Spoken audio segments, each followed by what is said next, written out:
커피 맛있게 드셨습니까? 이 세션 첫 주제의 사회를 맡은 영남대학교 추성근입니다.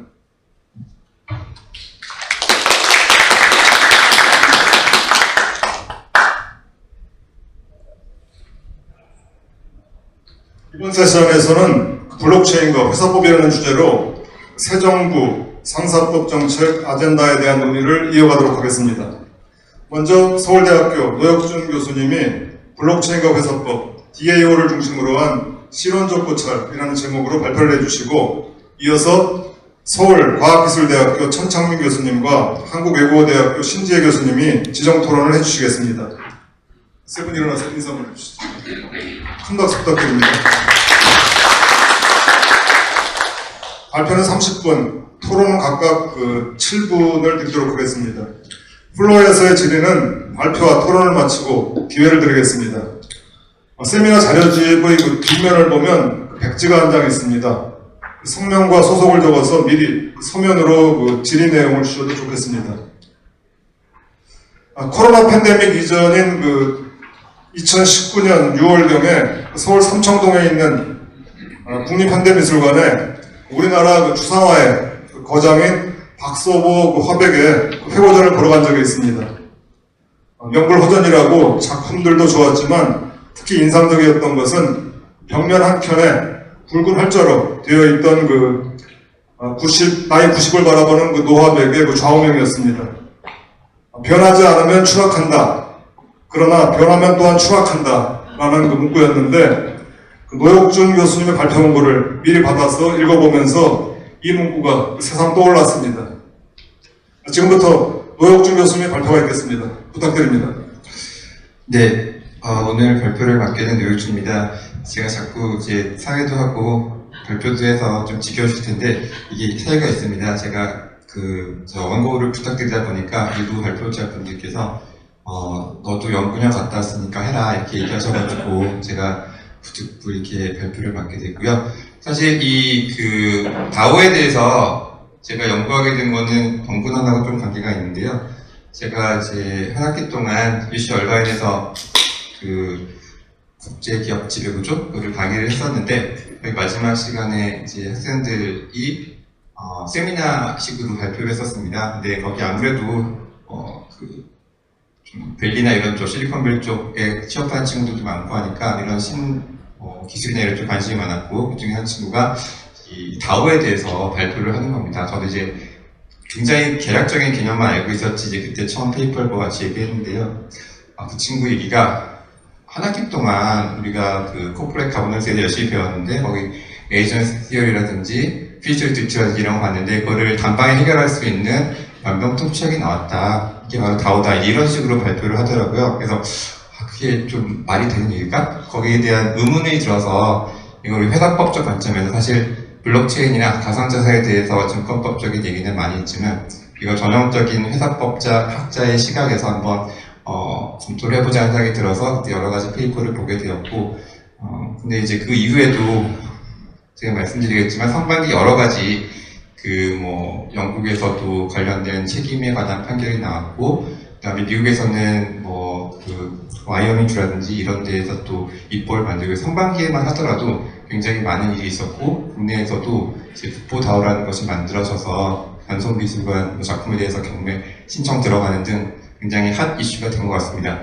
논문도 굉장히 나름대로 많이 있어가지고, 제가 이제 발표하는 게 좀 아직 실험적 고찰이어서 앞으로 어떻게 나갈지에 대한 그런 결론은 좀 열려있는 것 같습니다. 사실 이제 시간이 많지 않으니까 간략하게, 양은 굉장히 많거든요. 각 주가 200이 넘고 분량도 많은 편이어서 제가 좀 요령있게 전달을 드려야 될 것 같은데, 기본적인 구조를 말씀을 드리면, 이 다오라고 하는 거는 블록체인에 대해서 여러분들 선생님이 굉장히 많이 들어보시겠지만, 블록체인 그 다음에 거기에 같이 붙어 있는 가상자산, 주로 이 토큰이죠. 이게 이제 블록체인에 대한 어떤 조직에 대한 어떤 지분을 표창한다고 할 수가 있는 건데, 블록체인, 가상자산, 거기에 스마트 컨트랙트라고 하는 것이 세 가지 요소를 이루어서 하나의 조직으로서 활용될 수 있는 형태가 한마디로 다오라고 할 수 있습니다. 이게 회사법적 관점에서 관심을 끄는 이유는, 이제 블록체인이라고 하는 게 기본적인 특성이 322페이지에 제가 지금 나와 있는 부분처럼 탈중앙화, 분산성을 가지고 있습니다. 그렇기 때문에 이거는 마치 직접 민주주의를 하는 것처럼 어떤 조직의 각종 구성원들이 별도의 센트럴 오피스를 필요로 하지 않고 스스로 의견을 반영을 해가지고 그 조직의 운영에 관여할 수 있다는 거죠. 이게 코퍼레이트 가버넌스 측면에서 좀 의미가 있는 진전이라고 할 수가 있는데, 이제 그런 탈중앙성, 분산성의 한 가지의 특징으로 이게 내포가 되어 있는 것이고요. 모든 블록체인이 그런 식으로 이제 특성을 가지고 있는 거죠. 두 번째가 투명성입니다. 투명성이라고 하는 것은 익명성이랑 조금 달라서 모든 사람의 신원이 공개된다는 건 아니지만 어떤 거래가 이루어지고 있고 회계 정보가 어떻게 되어 있고 이런 거를 실시간으로 외부에서 관찰할 수 있다는 거고, 이건 회사법적 관점에서 보면 정보의 비대칭이 많이 해결될 수 있다는 걸 뜻합니다. 그래서 이걸 가지고서 어떻게 저희가 코퍼레이트 가버넌스 측면에서 조직을 만들면 훌륭한 조직을 만들 수 있을까에 대한 고민을 저희가 가지고 올 수가 있는 것이고요. 세 번째가 이 스마트 컨트랙트라고 하는 것 때문에 이미 모든 걸 다 세팅을 해놓고, 스마트 컨트랙트라고 하는 거는 여기 본문에 나와 있지만 324페이지를 좀 보시면 될 텐데요. 닉 자브라는 사람이 스마트 컨트랙트에 대한 개념을 처음 이제 제안을 했다고 하는데, 한마디로 얘기해서 자판기처럼 동전을 딱 넣으면 거기에 따른 아무런 기계적인 그런 별도의 인간적인 개입이 없이도 기계적으로 단순하게 그냥 결론에 따라 가지고 뭔가 그 사이다캔이 나오는 것처럼 스마트 컨트랙트라고 하는 것을 체결해 놓으면 그 조건이 성취되는 순간 가상자산이든 돈이든 이렇게 그 권리자한테 넘어감으로써 어떤 집행의 문제를 완전히 없애버리는 구조, 이게 스마트 컨트랙트입니다. 이 스마트 컨트랙트하고 블록체인이 결합을 하게 되면 사실은 회사에 있어가지고서 별도의 업무 집행 기관이 필요가 없게 됐다라고 얘기들을 많이 합니다. 그래서 이런 세 가지 특성과 거기에서 파생되는 여러 가지 조직법적인 이점 때문에 이 다오라고 하는 게 굉장히 매력적인 조직으로 저희가 생각해 볼 수 있는 대안이 된 것이고요. 그래서 한마디로 얘기해서 318페이지에 잠깐 나오지만 경영 조직을 블록체인과 스마트 계약으로 대체하는 구조라고 말씀을 드릴 수 있겠습니다. 관련된 입법례를 보시면 선생님들 조금 더 편하실 텐데요. 326페이지부터 입법례를 좀 정리해봤습니다. 미국에서 아무래도 이런 쪽 관련된 입법이 많이 나왔고요. 버몬트주에서 2018년에 만들었고, 와이어밍주가 올해 3월달에 관련 입법을 도입을 했습니다. 이거의 특징은 다오가 한마디로 얘기해서 LLC에 비슷한 거다. LLC라고 하는 게 원래 와이어밍주에서 처음으로 그 도입을 해서 지금 미국에 있는 그런 폐쇄적인 회사 조직 구조로서 굉장히 많이 이용되고 있는 건데, 기본적으로 말해서 법익효를 가지긴 하지만 그 회사의 내부 운영은 완전히 조합적으로 할 수 있고, 세법적으로는 패스스루를 통해 가지고 법인 과세를 따로 받지 않는 그런 형태의 구조인데, 다오를 미국의 입법자들도 열심히 찾다가 이게 현재 있는 LLC에다가 뭔가 블록체인을 통한 그 빠른 의사결정 이거를 더한 형태다라고 규정을 지은 것 같습니다. 물론 이 입법이 없는 주, 예컨대 델라웨어 같은 경우에는 회사들도 이 다오를 갖다가 활용을 해서 펀드 레이징을 하고 할 때에는 이런 특별법이 없으니까 그럼 어떻게 하냐. 각주 92에 나와 있는 것처럼 라오라고 하는 델라웨어 회사인데, 거기는 이제 델라웨어에 있는 LLC법에 기본을 두고 만들어서 이거는 델라웨어 LLC인데 그 본질은 다오다. 이렇게 운영이 되고 있는 것 같습니다. 입법례는 일단 포인트가 LLC에 굉장히 유사한 것으로 미국 법제는 구성하고 있다는 것이고요. 다만 피지츄리티를 각 구성원들한테 인정할지에 대해서는 미국 내에서 논란이 있는 것 같습니다. 그건 입법적으로 좀 버몬트주랑 와이어밍주 다른 것 같고요. 제가 관심을 갖던 거는 좀 이론적인 분석입니다. 그 331페이지부터 나오는 이론적 분석인데, 저희가 회사법에 대한 좀 기초 이론을 얘기할 때 펌 티어리라는 걸 얘기하면서 왜 어떤 사업을 할 때 조직을 만들까? 내가 그냥 좋은 아이템이 있으면 그때그때마다 계약을 체결해서 필요한 그 자재를 사고 그다음에 뭔가 제작을 시키고 그러면 될 텐데 순수하게 조직이 없더라도 계약만 가지고도 시장에서 운영할 수 있는데 왜 굳이 이 관리 비용이 드는 조직을 만들어서 성수기 때는 바쁘지만 비수기 때는 한 놀고 이런 식으로 하는 건 좀 비효율적인 게 아니냐 하는 그런 의문점이 이제 펌티어리에서 해결되는데 이제 조직을 만드는 이유에 대해서 이제 그 거래 비용 얘기를 하고 그다음에 이렇게 안정적인 관계를 가지지 않으면 기회주의적으로 그 시장 파트너가 움직일 수 있기 때문에 그런 걸 막기 위해서 기업을 만든다는 얘기를 하고 거기에 대해서 이 다오 쪽의 옹호론자들은 기업 만든 게 만약에 거래 비용에 따른 이유라고 하면 이 다오라고 하는 거는 거래 비용을 제거하고 조직 관리 비용을 줄일 수 있는 굉장히 중요한 습관이고 앞으로는 이런 다오가 시장 중심의 어떤 그 이론으로 바꾸는 계기가 될 거다라고 주장을 하는데 사실은 조금 거기에 대해서 이제 회의적이고요. 그거는 이제 332페이지 나와 있는 것처럼 어차피 사전적인 계약 자체도 굉장히 불안전하기 때문에 이게 과연 겉으로는 그럴듯한데 다오가 조직을 대체하는 구조로 보기는 좀 어렵지 않을까라는 생각이 들고 그다음에 선생님들이 많이 관심을 갖는 대리인 비용 문제인데요. 다오가 표방하는 거는 센트럴 어토리티가 없는 그런 구조를 상정하다 보니까 이사도 없고 대표이사도 없고 그렇게 되겠죠. 그러면 우리가 흔히 얘기하는 대리인 비용 즉 그 경영진과 주주와 사이의 컨플릭트 문제를 해결할 수 있다. 주주가 직접 나서서 경영을 하게 되니까 이런 식으로 흘러가는데 그거에도 좀 논리적인 단점이 있는 것이 누군가가 회사의 방향을 결정해야 되는데 그러면 결과적으로 경영진이 없다는 얘기는 그런 토큰을 많이 가지고 있는 사람이 결정을 할 가능성이 많고 그러면 대리인 비용의 또 다른 문제 지배적 그런 지휘자하고 소수 지분권자 사이에 대리인 비용은 어차피 남는 거 아니냐. 그러면 이게 대리인 비용의 이슈가 한쪽에서 왼쪽 호주머니에서 오른쪽 호주머니에 옮긴 거지 이게 뭐가 달라지냐 이런 식의 얘기가 될 수 있고 그다음에 룰과 스탠다드가 있는데요. 이것도 저희가 이제 규범함에 있어가지고서 좀 세세하게 들어갈 거냐 아니면 추상적으로 신인후, 성관주의 이렇게 갈 거냐 이게 스탠다드고 그다음에 이제 세세하게 배당의 절차를 딱 규정하는 게 룰이라고 설명이 되는데요. 335페이지 다오에 적용을 하게 되면 사실은 스마트 계약이라고 하는 게 하나하나 일일이 그렇게 세세하게 정한다는 측면에서 보면 룰의 가장 극단적인 형태라고 볼 수도 있습니다. 즉 그렇게 되면 굉장히 불확실성이 적어지는 장점이 있기는 하죠. 나중에 법원이 관여를 해가지고 이게 성관지위 위반하는지 이걸 기다릴 필요 없이 그냥 세세하게 디테일하게 들어가는 것인데 반면에 이제 그 룰 법제가 가지고 있는 그런 취약점이 그대로 드러나게 되는 거죠. 굉장히 업데이트를 열심히 해야 된다. 그 다음에 이제 루폴이 생길 가능성이 많다. 이제 이런 쪽에 문제점이 생길 수 있기 때문에 룰에 경도된 접근이 과연 바람직하신 것인가? 라고 하는 근본적인 의문이 좀 있는 것 같습니다. 법인격이라고 하는 건 아직까지 우리나라에서는 다오의 경우 인정하지는 않고 있지만 저는 개인적으로는 이건 법인격을 부여를 나중에 해야 되지 않나 싶은 생각이 들고요.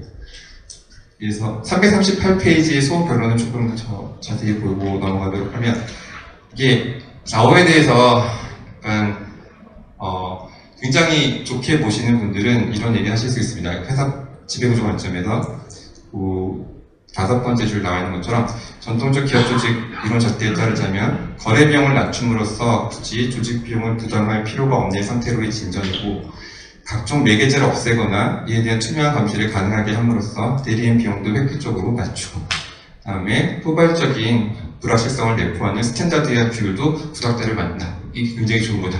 라고 얘기를 할 수도 있겠습니다. 이렇게 시적으로 얘기하고 있는 페이퍼도 있습니다. 미국에서는. 하지만 이거는 우리 기업 법제가 다루고 있는 많은 사업 중에서 극히 일부만을 커버할 수 있지 않을까. 특히 실제 제품을 생산하고 판매하는 기업에서 좌우식 운영은 쉽지 않고 그런데 우버 같은 경우에 이거를 다오로 한다라고 하면 자기가 실질적으로 차량을 가지고 있지 않고 프로그램 쪽에서 연결시켜주고 스마트 계획을 통해서 이렇게 돈을 쏴주는 이런 식으로 운영할 수 있긴 하겠죠. 근데 실질적인 그런 제조업에서 이걸 하는 건 쉽지는 않고 만약에 질적으로 가능해진다 하더라도 밑에 나오는 것처럼 어느 정도 규모가 넘어가게 되면 이런 직접 민주주의적인 총의를 모으는 과정이 쉽지 않기 때문에 이게 굉장히 소규모 폐쇄 회사에 그치지 않을까. 잘해야 LAC 정도가 아닐까라는 현재부터는 그런 생각을 해보게 됩니다. 다오의 운영 관련돼서는 이게 많은 게 오토노머스, 자율조직이기 때문에 너희가 하고 싶은 대로 해라. 이 기본적인 논의인 것 같아요, 미국에서. 그러다 보니까 중요한 게 저거죠. 어떻게 하면 구성원들의 총의를 잘 모을 수 있고, 어떻게 하면 보팅 라이트를 잘 배분할 수 있을지, 거기에 대한 이슈가 제일 큰 것 같습니다. 그래서 지분권자 총의가 이제 블록체인을 통해서, 다오를 통해서 이제 모이게 되면 굉장히 신속하게 되고 또 정확하게 됩니다. 정확하게 된다는 거의 뜻은 중에 한 가지는 MT 보팅 같은 게 없어진다는 거죠. 레코드 레이트나 이런 걸 설정할 필요가 없이 그냥 실시간으로 누가 주주인지를 이제 나중에 파악할 수 있게 되기 때문에 그런 장점이 있고, 그다음에 이제 투표권을 배분하는 방식도 좀 더 세련되게 할 수 있습니다. 출연액에 비례한 것이 아니라 340페이지인데요.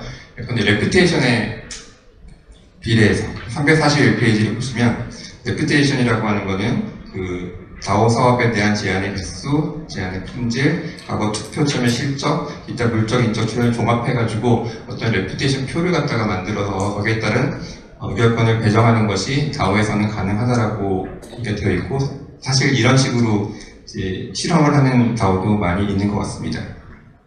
하지만 이 총의가 굉장히 중요하다라고 했는데, 구성원의 총의가 계속 남는 거는 이제 의결권 같은 것의 남용의 문제, 그 다음에 힘이 없는 그런 소액자들의 무관심 문제, 이런 것들은 계속 남게 되고 모든 조직에 공통적으로 발생하는 현상입니다. 그래서 그걸 해결하는 방안도 무엇보다 다오에서는 어떻게 하면 그런 지분을 가지고 있는 사람들의 자발적인 참여를 끊어내가지고 그 사람들을 잘 이제 어떻게 보면 집단지성을 만들어낼 수 있을까 관심이 있기 때문에 그런 투표권 부여라든지 의결권 행사 시스템에 관심이 많은데, 표타키, 리퀴드 민주주의, 각주 177, 178 참조하시면 되고요. 최근에 나온 거는 메디컬 마켓에서 포즈마랑 블렌 웨이디 얘기하고 있는 이른바 제곱 투표.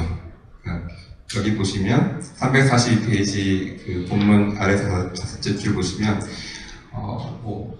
일단 크레딧을 다 주고, 그 다음에 한 표를 행사하려면 한 개 크레딧, 두 표 행사하려면 네 개 크레딧, 이렇게 해서 제곱으로 하게 되면 굉장히 장점이 많다라고 소개를 합니다. 그래서 소수 주주 지분권자가 관심이 있는 분야에서 이제 몰아서 투표를 할 수 있기는 하지만, 그 사람들이 또 투표를 두 표 행사하려고 그러면 4장이 날아가고, 3표 행사하려고 그러면 크레딧 9개가 날아가고 하기 때문에 좀 약간 엄청 결정적인 영향력을 이제 패거리로 몰아다니면서 행사하기에는 일정 한계가 있다.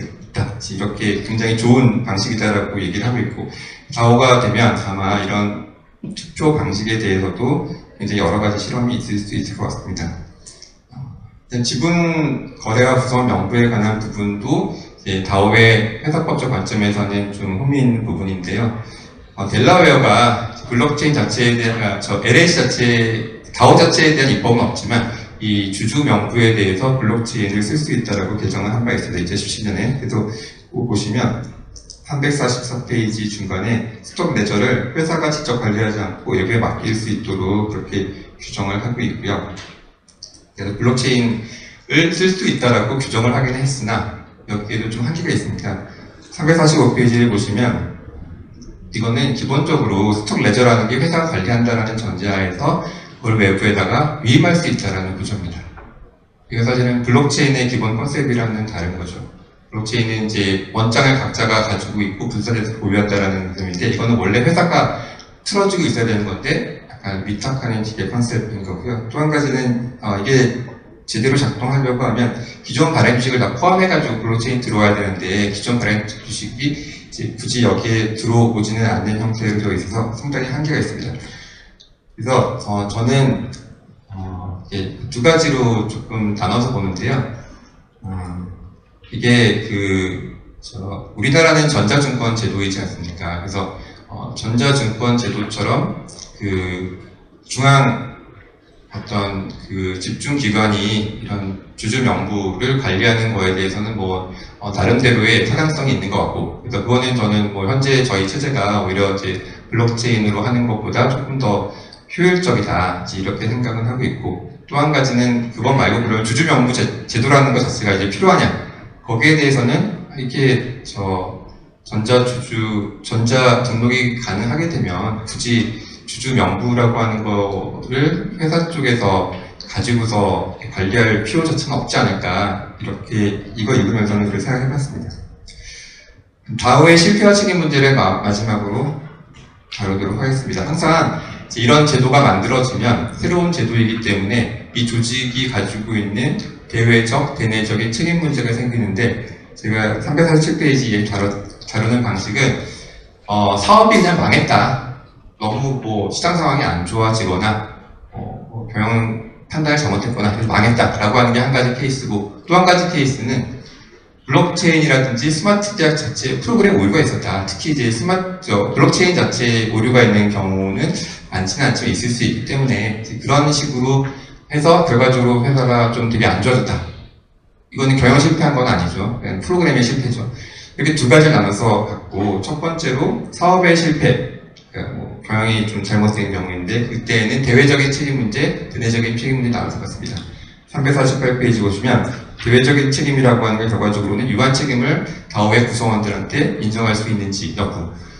근데 뭐 와이어밍주나 버몬트주가 LLC를 도입한 이유는 사실은 그렇게 도입을 하지 않으면 여기 두 번째 패러그래프에 나와 있는 것처럼 미국에서도 무한 연대 책임을 각 구성원이 질 가능성이 높다라고 법률가들이 의견을 냈기 때문에 그러면 작아져야 되겠다. 그래서 LLC를 도입을 한 거거든요. 우리 법제에서는 만약에 이런 법제가 도입이 안 된 상태라고 하면 사실은 가장 가까운 법률 관계가 조합이 아닐까 싶고, 그렇게 되면 유한 책임의 혜택을 누리지는 못할 것 같습니다.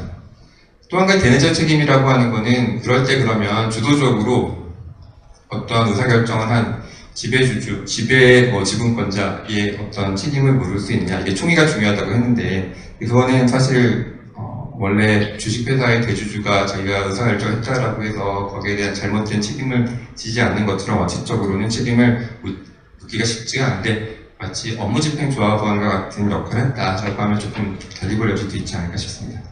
마지막으로 이제 프로그램 실패인데요. 결론으로서 프로그램 오류가 있는데 그거를 이용해가지고 파고들어서 어떤 제3자가 이득을 보았다. 그렇게 되면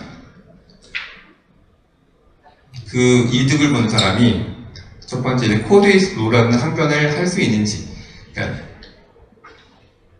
코드에서 규정된 대로 했다. 코드에서 이거 하지 말라는 게 없었으니까 나는 하는 거고, 그거에 대해서 뭐 내가 부당이득 봤다고 얘기할 수는 없다. 이런 주장이 실제적으로 이제 제기가 된 적이 있다는 거죠.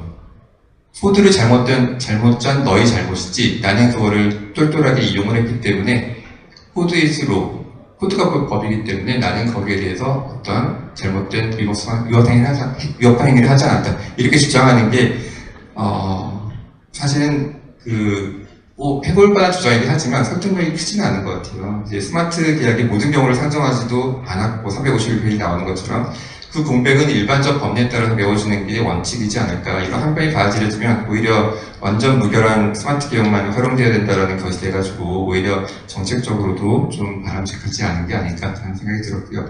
하자의 의사표시의 무효 취소, 이렇게 뭔가 하자가 있는 프로그램이 나왔는데, 그래서 거기를 이제 파고 들어가지고 했을 때 민법상의 이런 의사표시 무효 취소로는 적용할 수 있냐.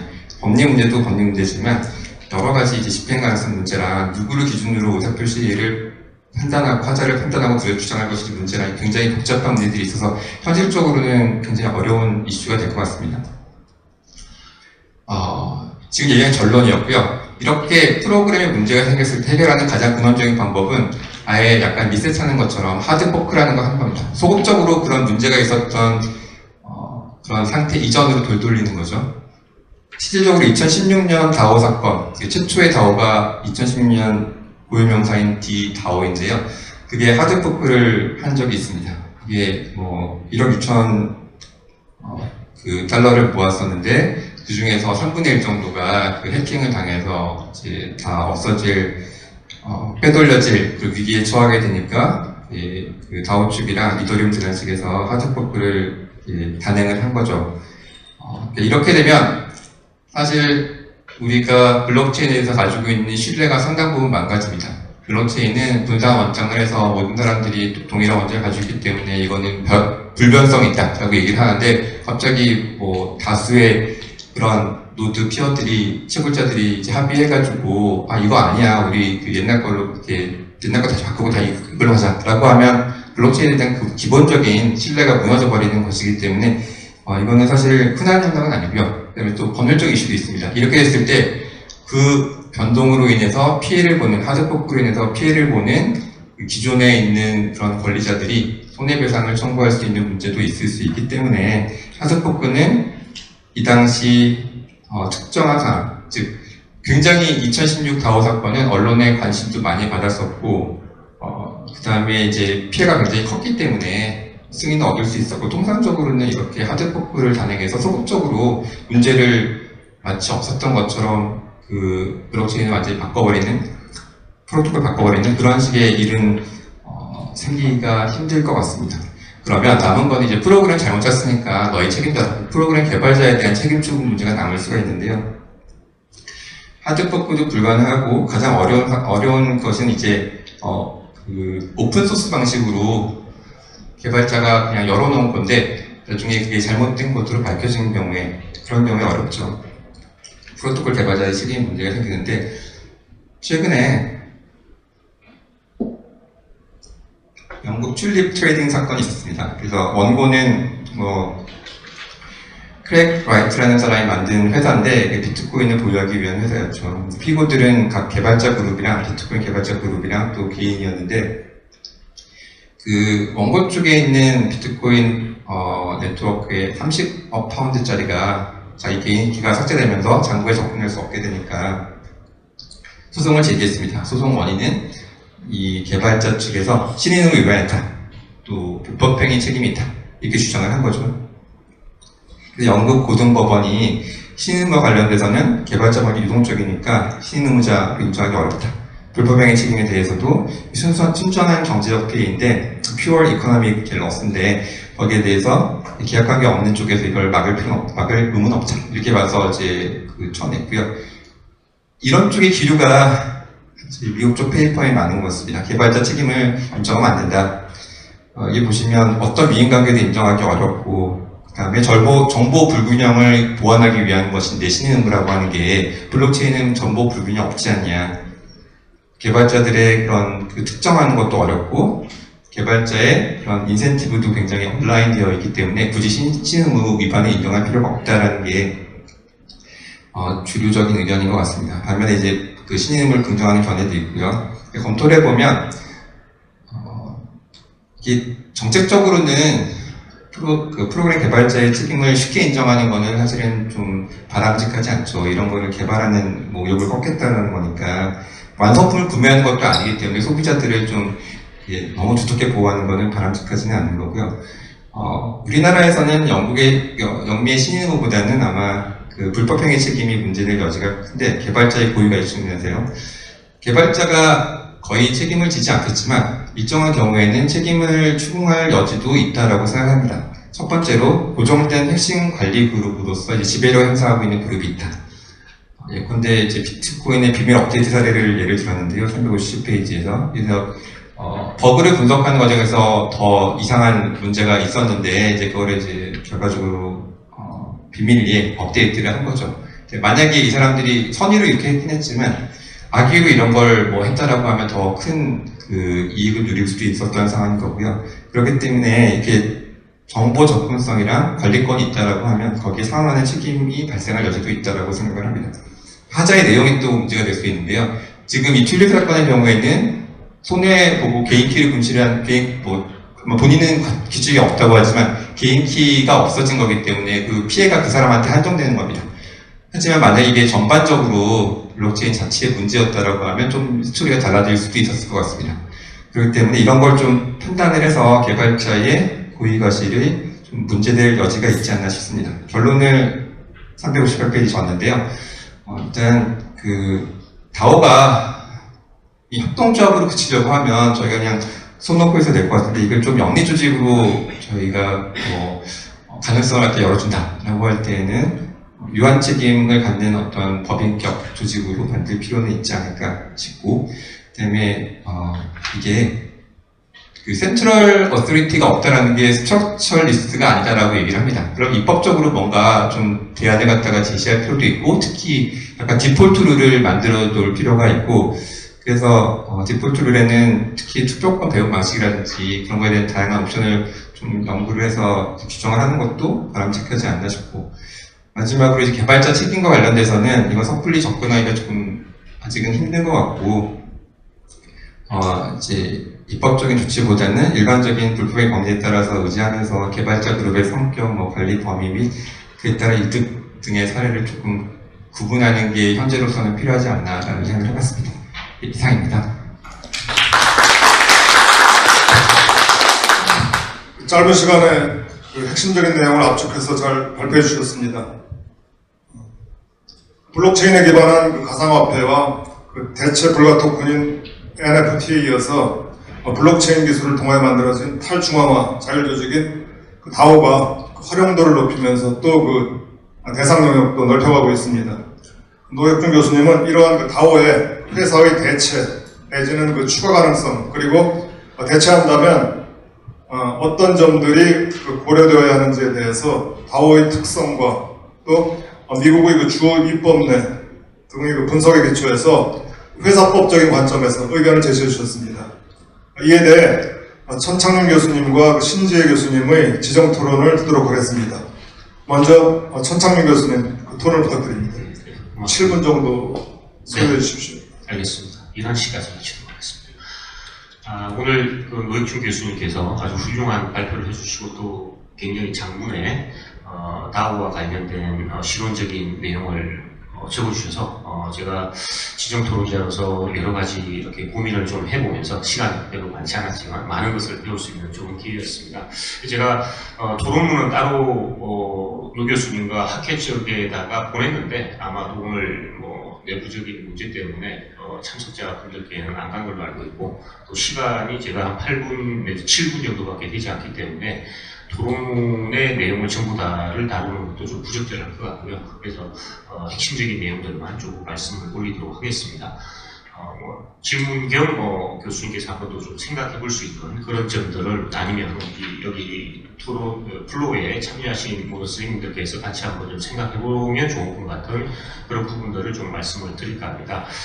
제가 어디 그 회의를 좀 참석을 한 적이 있습니다. 그 회의가 이제 폐쇄 이제 회의였는데요. 거기 회의 가니까 어떤 분께서 미국에서 이제 일을 하시는 분인데 이제 그분께서 하시는 이야기가 2021년이 NFT의 해였다. 2021년은 이제 다오의 해가 될 것이라고 이렇게 평가를 하는 걸 들었습니다. 그래서 이제 노 교수님께서 사실인지는 모르겠지만 아주 시적절하게 다오와 관련한 아주 상세한 내용을 해주셔서 정말 오늘 많은 도움을 받았고요. 저는 이제 지정 토론을 맡았기 때문에 한 4가지에서 5가지 정도의 의미를 좀 말씀을 한번 올려볼까 합니다. 첫 번째 의미는 다오의 개념과 관련된 겁니다. 우리가 이제 뭔가를 이야기할 때는 제도적인 구축이나 뭔가 시도를 할 때는 다오 그러면 어떤 다오를 우리가 이 법적인 우리 범위 안으로 구습시킬 것인가가 먼저 좀 개념 유형화가 있어야 됩니다. 물론 교수님께서 이제 유형화를 해서 외국에서 유형화 사례죠. 그래서 제가 알고 있기로는 그 외국에서 유형화를 해놓은 그 분류 방법은 주로 목적, 그러니까 어떤 목적으로 다오를 만들었는가에 대한 쟁점들이 좀 위주가 된 것 같고요. 근데 법적인 관점에서는 조금 더 좀 달리 생각해 봐야 되지 않겠느냐. 그 중에서도 소위 우리가 탈중앙화라는 이야기를 굉장히 많이 듣고 있습니다. 그런데 이 탈중앙화라는 것이 도대체 무엇인가? 그 다음에 다오의 관점에서 탈중앙화는 무엇인가를 한번 생각해 봐야 나중에 우리가 다오의 개념을 정의를 할 때, 다오는 적어도 이런 관점에서 탈중앙화가 되어야 되고, 다오의 개념에서 탈중앙화는 이런 관점들이 나오게 된다라는 그런 것들을 좀 고민해 볼 수 있지 않을까 싶습니다. 그래서 제가 이제 사실은 이제 요즘에 디파이 공부를 좀 억지로 좀 하고는 있는데, 그때 이제 누군가가 저한테 또 탈중앙화가 뭐냐 이렇게 물어보기도 하고, 그래서 저는 이제 디파이와 관련해서는 이제 탈중앙화는 운영의 탈중앙화와 기록의 탈중앙화, 그 다음에 권한의 탈중앙화, 이런 의미를 가질 것이다 라고 이렇게 요약을 현재 중간 단계로서 하고 있습니다. 근데 요거를 다오 쪽에다가 접목을 시켜보면, 첫 번째 이제 운영의 중앙화라고 하는 것은 결국은 전통적인 조직법상에서는 이제 교수님 말씀하신 대로 이제 에이전시에 의한 경영진에 의한 그런 회사의 경영이 이루어지는데 다오에서는 중간 단계에 이런 경영진이 존재를 하지 않기 때문에 경영진 없이 운영을 할 수 있는 그런 운영의 탈중앙화가 있다. 그 다음에 모든 그 구성원들이 의결권을 행사를 하는 그런 유다. 근데 이제 모든 구성원들이 다 의결권을 행사해야만 그러면 다오가 될 것이냐. 그것도 좀 아닌 것 같습니다. 사례에 따라서 여러 다르기 때문에. 그런데 우리가 그러면 법적인 체계 안으로 끌어들일 때 그렇게 해야 될 것인가 말아야 될 것인가도 정책적인 관점인 것 같습니다. 그래서 그런 부분들은 여전히 열려있다라고 생각을 하고요. 두 번째, 이제 기록의 탈중앙화는 이게 이제 부산원장의 근본적인 특징이라고 할 수 있는데, 그러면 다오에서 그러면 기록의 탈중앙화는 뭐냐? 결국은 우리가 기존에 오늘 교수님께서 발표를 하신 바와 같이 주주명부라든지 이런 것들을 회사가 직접 관리를 하고 있는데 그런 회원, 구성원에 대한 이런 기록을 전부 다 탈중앙화를 해서 관리를 하고 있다. 그래서 기록의 탈중앙화가 이루어지고 있는 상황이다라고 이렇게 저는 한번 생각을 해보았습니다. 마지막으로 이제 권한의 탈중앙화라는 것은 궁극적으로 의사결정 과정이 사실상 경영진에 의해서 이렇게 다 모두 다 결정이 되는 것이 아니라 어느 정도 이렇게 분산화되어 있는 그런 측면이 있다라는 것인데, 근데 이제 이것을 우리가 마지막으로 생각을 할 때 이 모두가 다 있어야 되느냐, 그건 아닌 것 같습니다. 그래서 그런 관점에서 법칙적으로 가장 중요한 부분은 그럼 어떤 것인가를 한 번 더 다음에 우리 한번 생각해 보아야 될 것 같고요. 아니, 제가 사실은 국보다오와 관련해 가지고 요거를 만드시고 또 직접 운영도 해보시고 하신 분과 상당히 오랜 시간 또 이야기를 할 기회가 있어서 여러 가지 말씀을 좀 나눈 적이 있는데, 요건 교수님께서 법인격을 부여를 해야 된다라는 말씀 중에서 그 부분이 왜 필요하냐가 이제 제가 국보다오 이야기를 한번 들어보니까 법인격이 필요하다라는 이런 인식을 좀 가지게 되었습니다. 왜냐하면 이게 다오라는 게 이제 현재 이제 우리나라에서 우리가 이제 보통 알고 있는 이제 노 교수님께서 훨씬 더 많은 이런 사례들을 알고 계시지만 대부분들이 알고 있으신 다오라는 결국은 온라인상에서만 이루어집니다. 그러니까 가상의 세계에서 그쪽 온라인상에서만 이루어지는데 이것이 우리 현실 세계와 맞닥뜨리게 되면 이게 더 이상 작동을 안 한다는 겁니다. 그래서 그런 관점에서 예를 들면 국보다오 같은 경우에 국보를 직접 사야 되거든요. 사야 되는데 누가 살 것이냐. 그 주체가 없다는 것이죠. 그 특정인이 나서게 되면 그 특정인이 책임을 전부 다 지불해야 된다든지 세금 문제가 생긴다든지 여러 가지 법적인 이슈가 많이 발생이 되고 너무 골치가 아파서 이거 하기가 어려워지게 되는 그런 문제가 있다라는 그런 관점에서 우리가 법인격의 부여라는 그런 법적인 결정을 해야 되는 그런 문제는 있는 것 같습니다. 그런데 그래도 그렇다고 해서 그것을 그러면 우리가 법인격을 부여해 줘야 될 것인가? 그다음에 심지어 재산 분리와 같은 그런 우리가 전통적인 조직법적에서 주어지는 그러한 혜택까지도 우리가 줘야 될 것인가? 그런 관점에서는 그럼 도대체가 제도 설계 시에 법적 정책적인 문제라는 관점에서 개인적으로 이 조직이라는 것이 궁극적으로 교수님께서 오늘 직접 설명하신 대로 큰 조직에서는 사실 적용하기 어려운 것 같습니다. 결국은 소규모 조직일 수밖에 없는 것이고 이런 소규모 조직을 우리가 법까지 만들어가지고 이렇게 해줘야 될 것인가? 왜 그래야 될까? 이런 관점을 좀 생각해보면 여러 가지 좀 고민이 있는 것 같습니다. 그래서 물론 미국은 조금 더 실험 정신이 아주 뛰어나고 호연지기가 많으시기 때문에 그걸 아주 이제 그다음에 각 주법별로 이제 회사법이 나눠져 있기 때문에 이제 경쟁하는 차원에서라도 이런 와이오밍주에서는 블록체인 어떻게 보면 헤이븐이라고 할 정도로 우호적인 이런 조치들을 많이 취하고 있었기 때문에 와이오밍에서 이제 적극적으로 그렇게 나간 것 같고요. 그래서 우리는 만약에 요거를 법을 만든다라고 할 때는 결국은 이제 폐쇄 조직, 온라인 조직에 결국은 적용 가능한 것이지 그게 우리가 이제 알고 있는 회사 조직, 친숙한 회사 조직, 특히 주식회사와 같은 이런 조직에서까지 그러면 우리가 다오를 만들어가지고 하겠다라고 하면 그건 아닌 것 같습니다. 그 다음에 사람이 적기 때문에 소수의자들이기 때문에 유연한 조직으로 만들어줄 수 있고 교수님 말씀하신 대로 디폴트 룰에 의해서 원래 조직법이라는 것은 대부분 강행 규정해야 되는데 이게 임의 규정으로 이렇게 넣어줘서 한다는 것은 상당한 특혜이거든요. 그런 관점에서라도 우리가 이러한 조직을 정책적으로 제도를 만들 때에 조직의 규모가 어느 정도 되어야 되느냐 그런 것들도 한번 좀 고민을 해봐야 되겠다. 이런 관점을 제가 좀 한번 말씀을 드리고 싶고 마지막으로 시간이 거의 다 됐지만 이게 이제 교수님께서 규정을 만들어서 만약에 그러면 그 법에 근거해서 다오가 움직인다라고 하면 그 이제 법상 다오라고 할 수 있습니다. 그런데 이 법상 다오는 교수님께서 이 논문에도 오늘 발표 때에는 말씀은 여러 가지 안 하셨지만 계속 조합, 지분권자 이런 용어를 씁니다. 그럼 결국 우리 정권법적 시각에서 보면 이거는 지분정권이거든요. 그럼 이 지분정권을 발행한다는 것은 정권법이 적용이 된다는 것이고 정권법이 적용이 되면 이 사람들 이거 절대로 법상 다오 안 할 겁니다. 네, 그렇게 되면 사실상 다오가 존재를 한다는 거죠. 비법상 다오가 존재를 하기 때문에 그러면 전부 다 제가 볼 때는 거의 대부분이 다 비법상 다오로 빠지지 법상 다오로 안 올 거라는 이런 예상이 됩니다. 그런 관점에서 교수님께서는 어떻게 좀 생각하고 계신지 그런 관점을 한번 좀 여쭙고 싶습니다. 그래서 짧게 토론을 여기서 마치도록 하겠습니다. 감사합니다. 예, 고생하셨습니다. 이어서 신재혜 교수님 토론 부탁드립니다.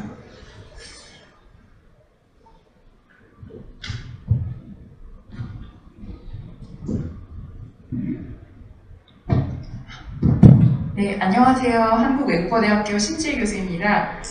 저는 사실 그 회사법에 대해서는 제가 잘 모르고요. 저는 민법 교수입니다. 근데 제가 이 자리에 이제 온 이유는 이 다오라던가 블록체인에 관해서 제가 좀 연구를 한 게 있어서 왔는데요.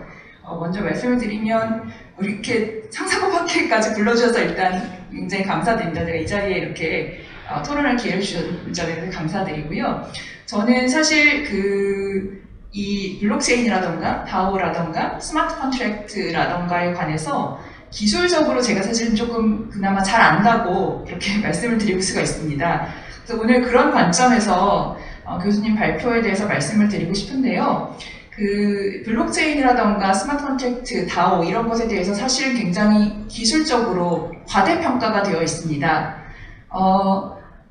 현실적으로 어떻게 보면 가능하지 않은 일들이 마치 기술적으로 가능한 것처럼 포장이 되어서 법학계에서 논의가 많이 되고 있습니다. 그래서 그런 부분 관련해서 이제 제가 조금 말씀을 드리고 싶은데요. 그리고 이제 기술적인 이해가 조금 이제 부족하다 보니까 전후 관계에서 좀 모순되는 내용들이 한 논문에 담기거나 하는 일들이 우리나라 논문뿐만 아니라 사실 미국 논문 대부분에서도 나타나고 있습니다.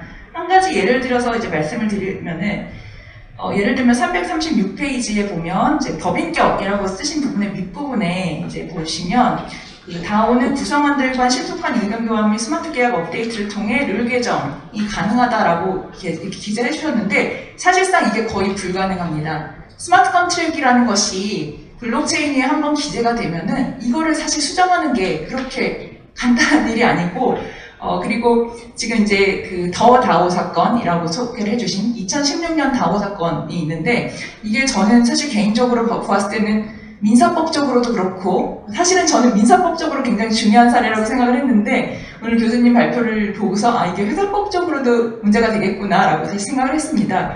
이 사례가 굉장히 자세히 분석이 되고 논의가 되어야 된다고 생각을 하는데 여기에 관해서 사실 자세하게 다룬 거는 제가 아는 한에서는 거의 오늘 교수님 논의가 처음이 아닌가 싶을 정도입니다. 그럼 이게 왜 이제 중요하냐면요.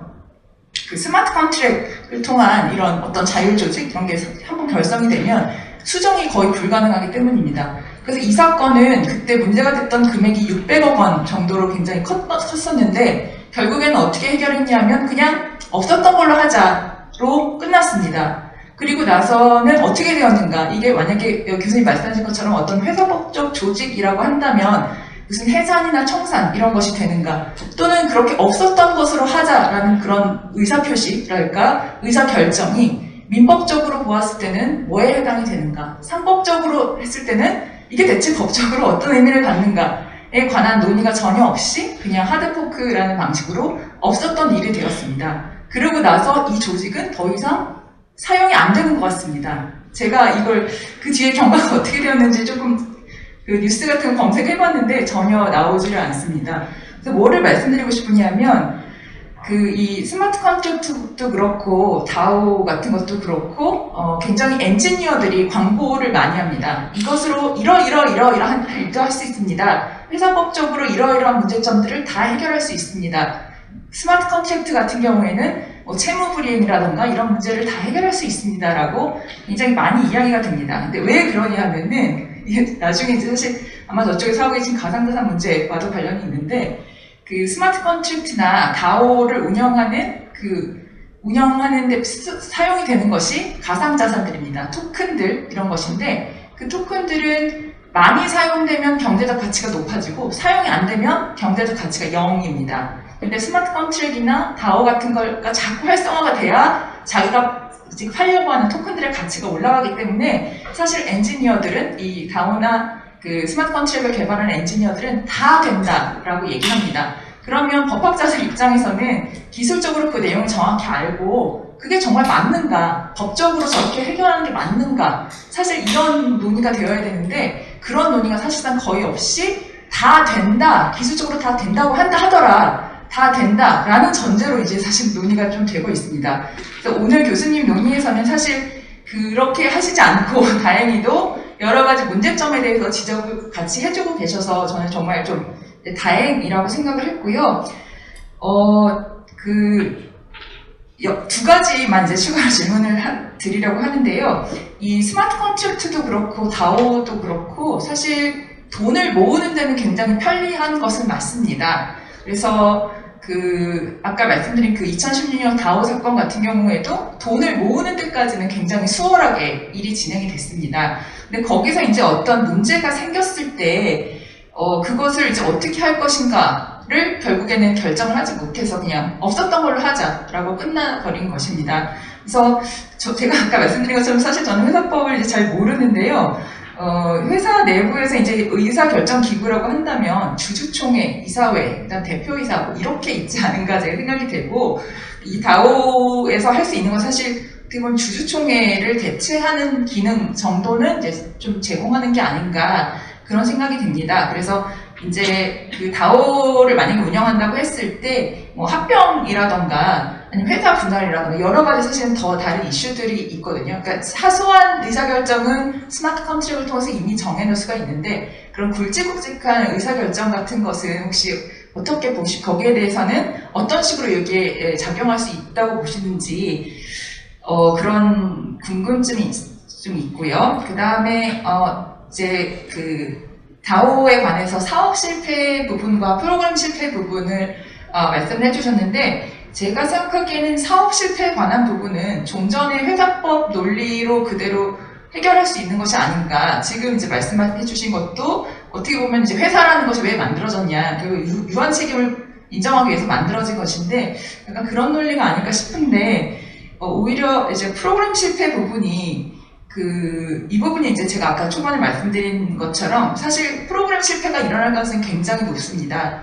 어떤 프로그램을 만들면 버그 없는 프로그램은 없다라고 이제 프로그램 개발자들이 사실 말할 정도로 프로그램 실패 부분이 사실은 많이 있는데요. 거기에서 이제 블록체인이라는 것과 결합해서 굉장히 어떻게 보면 위험성이 높은 부분이 있는데 그 부분이 이제 조금 간과된 것이 아닌가. 그래서 이런 프로그램 실패에 관해서 지금 교수님께서는 여기서 튤립 사건을 말씀해 주셨는데 제가 이제 궁금한 거는 이 튤립 사건이 다오였었나요?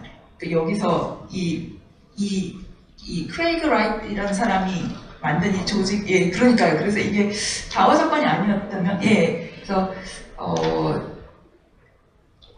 만약에 다오였다면 어떤 식으로 이 프로그램, 이 튤립 판결을 어떤 식으로 적용해 볼 수 있을지에 관한 교수님의 의견 정도를 여쭙고 싶습니다. 네. 예, 고생하셨습니다. 두 분 토론자분들이 토론이 거의 발표 수준으로다가 수준이 높으신 것 같습니다. 다음으로 플로어에서 질의를 받고 토론자들의 질의와 플로어에서의 질의에 대해서 발표자의 답변을 듣도록 하겠습니다. 시간 관계상 플로어에서는 한 분의 질의만 받도록 하겠습니다. 질의해 주십시오. 예, 송혜열 교수님. 송혜열 교수님, 마이크.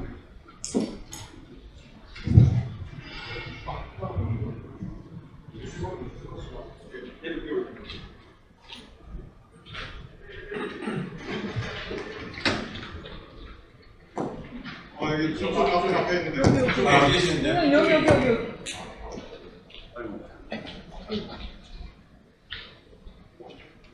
번거롭게 죄송합니다. 다오의 어떤 책임 문제 관련해서 제가 이제 이해하기로는 우리가 법적 책임이라는 것은 기본적으로 이제 무한 책임이 원칙이고 유한 책임이 인정이 되려면 예외적으로 법에 이제 특례가 있어야 되는 것으로 이제 저는 그렇게 이해합니다. 그러니까 다오에 대해서 우리 법상으로 어떤 그 유한 책임의 특례가 주어지지 않는 한에는 기본적으로 민법상 조합으로 이제 봐야 될 것 같고, 따라서 전원이 이제 무한 책임을 지는 게 맞을 것 같거든요. 그렇게 되면은 그 아까 천 교수님께서 이제 제기하신 이 자본시장법상의 어떤 지분증권의 문제, 이거는 별로 좀 문제가 안 될 것 같은 그런 생각이 들어서 거기에 대해서 노 교수님과 천 교수님 생각이 어떠신지 좀 의견을 듣고 싶습니다.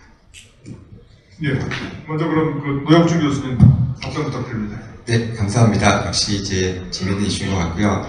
지금 이제 성 교수님이 얘기하신 게 제가 사실은 이제 천 교수님 그 질의에 대한 약간 답이었고, 아마 그 다오를 결성하려는 사람 입장에서는 이게 뭐 자본시장법 규제를 받는 것도 중요하지만 무엇보다 중요한 거는 자기 책임 문제일 것 같고, 그럼 만약에 둘 중에 선택하라고 하면은 보통은 이제 유한 책임 조직으로 가는 방식을 하지 않을까라는 생각 저도 얼핏 했었는데, 그거는 뭐 한 번 더 검토를 해보겠습니다. 자, 이제 신지혜 교수님 여러 가지 이제 이슈를 제기해 주셨고, 사실 이게 기본적으로 스마트 컨트랙을 바라보는 시각이 이른바 기하법적인 차원이나 조직법 차원이 약간 다른 것 같다는 느낌을 전 문헌을 보면서 받았는데요. 민법 교수님들의 스마트 컨트랙은 뭐 본질적으로 계약인 거죠, 사실은. 컨트랙이니까. 그러니까 이게 당사자들이 모두 합의를 하지 않으면 못 바꾼다, 이런 식으로 되어 있고, 그다음에 버몬트라든지 와이어밍주의 그런 그 LLC 법을 보면 사실은 거의 정관이랑 동일 수준으로 맞습니다. 그러니까 이게 보면 느낌이, 여기 보면 또 그 324페이지인가요? 거기 보시면 이게 엑스포스트 머저리테리안 룰스라고 이렇게 설명하는 문헌들이 많이 있거든요. 미국 문헌들 보면 이게 뭐냐면, 그러면 계약하고 약간 다르다는 거죠. 계약이라고 하면 머저리테리안이 될 수가 없고 모든 사람이 합의를 하지 않으면 못 바꾸는 거 아니겠습니까? 그러니까 기본적으로 정관 비슷한 거는 다수결로 바꿀 수 있다는 게 전제가 되는 게 조직법적인 관점에서 보는 스마트 컨트랙트고, 통상적인 그런 스마트 컨트랙트는 당사자가 합의를 하지 않으면 못 바꾸는 거죠. 그런 식의 좀 약간 차이점이 있습니다. 이걸 조직법으로 쓰려고 하면 사실은 모든 사람이 동의하지 않으면 스마트 컨트랙을 못 바꾼다. 그러면 그거는 이제 조직에서는 쓸 수가 없는 규범이 되는 거고, 코드이스 로에서는 그 의미할 때 그 로는 될 수가 없는 식으로 되는 것 같은데, 요거는 약간 불분명한 부분이 분명히 있는 것 같고, 저 나름대로 정리한 거는, 스마트 컨트롤의 왼쪽 약정할 때 이거를 업데이트하는 거를, 저 기술적인 부분은 물론 신지께서 훨씬 잘 아시지만 업데이트하는 거에 대한 것도 컨트롤 내용을 넣을 수가 있을 거고, 이게 조직으로 쓰려면 당연히 그런 걸 넣어야 된다. 넣어서 이거는 업데이트하는 거는 이러이러한 경우에 업데이트할 수 있고, 그 중에서 이제 뭐 과반이나 초과 다수라 이런 식으로 변경할 수 있도록 기술적으로 넣어놓는 게 겉보기엔 별로 어려워 보일 것 같지 않고, 우리 아예 넣어버리면 되는 거니까 스마트 컨트롤 내용으로 그렇게 정리를 하게 되면, 사실은 현재에서는 스마트 컨트랙의 활용도가 굉장히 변경하기 어렵지만, 이게 그런 식으로 루트가 뚫리고 그쪽 식으로 프랙티스가 만들어지면 이거를 변경하고 업데이트하는 게 가능하지 않을까. 사실 그거는 제가 그냥 개인적으로 가진 아이디어가 아니라, 와이어밍의 LLC 법을 보면 업데이트나 이런 게 안 되는 그런 스마트 컨트랙을 받아들이지 않고, 그건 아예 다오의 요건 중에서 안 되는 걸로 되어 있기 때문에, 조직법의 관점에서는 계속 변화무쌍하게 변동되는 결함한 걸 갖다가 이게 좀 반영을 해가지고 바꿀 거를 전제로 하고 있고, 그게 안 되는 순간 조직법으로서의 가치는 좀 떨어지는 게 아닌가 생각을 해봤습니다. 그게 아까 말씀하신 부분에 대한고요. 투기 사건에 대해서 제가 이제 다오 사건에 직접적인 관련된 것은 아니지만 여기에 넣은 이유는, 이게 아무래도 지금 최근에 가장 핫하게 나오고 있는 프로그램의 개발자에 대한 책임을 갖다가 추궁하는 거고, 그게 기본적으로 일반적인 다오하고 일반적인 블록체인 시장인지 잘 아시는 것처럼, 일반적인 블록체인은 거기에 뭐 별도의 스마트 컨트랙이 얹어지지 않더라도 항상 비트코인에서 발생할 수 있는 문제고, 이 튤립 같은 경우에는 아예 다오가 불가능한 일반적인 비트코인 시스템, 다오는 일반적인 그 이더리움에서만 가능하다라고 지금 되어 있잖아요. 거기에 소프트웨어를 얹어야 되는 그런 시스템이 인정이 되어야 되니까. 그럼에도 불구하고 이제 구조적으로 좀 뭔가 시사점을 줄 수 있다라는 것이, 그렇게 맨 처음에 깔려있는 기반 프로그램, 프로토콜에 뭐가 문제가 생겼을 때 그 프로토콜을 개발한 사람이 최종 유저나 사용자한테 책임을 지는 경우가 생길 수가 있고, 그거에 대한 책임은 패치라든지 업데이트를 제대로 잡지 못한 경우에도 이슈가 될 수가 있다. 그러면서 고등법원 판사가 이러 해가지고 이거는 책임이 인정 안 된다고 했는데, 거기에 대해서 로펌에서 나오는 레터들 보면 이게 반대 해석하면 이러한 것이 안 되면 책임을 질 수 있다라는 해석들도 나오고 있는 것 같더라고요. 그러니까 그런 해석이 다오에 있어서도 굉장히 비슷하게 적용이 돼서 다오로 있는 그 최종 투자자들이 이 프로토콜을 만든 사람들한테 손해배상 청구할 수 있는 근거로도 쓰일 수 있지 않을까. 제가 조금 더 설명을 붙이도록 하겠습니다. 어쨌든 저도 이제 많이 더 배우면서 업데이트 하도록 하겠습니다. 감사합니다. 천창민 교수님한테도 질의한 내용이 있었는데 그 부분은 노 교수님 답변을 통해서 답변된 부분도 있고 해서 생략을 하도록 하겠습니다. 이상으로 블록체인과 회사법 세미나 발표와 토론을 마치도록 하겠습니다. 훌륭한 발표와 토론해 주신 발표자와 두 분 토론자분들께 다시 한번 큰 박수를 부탁드립니다. 감사합니다.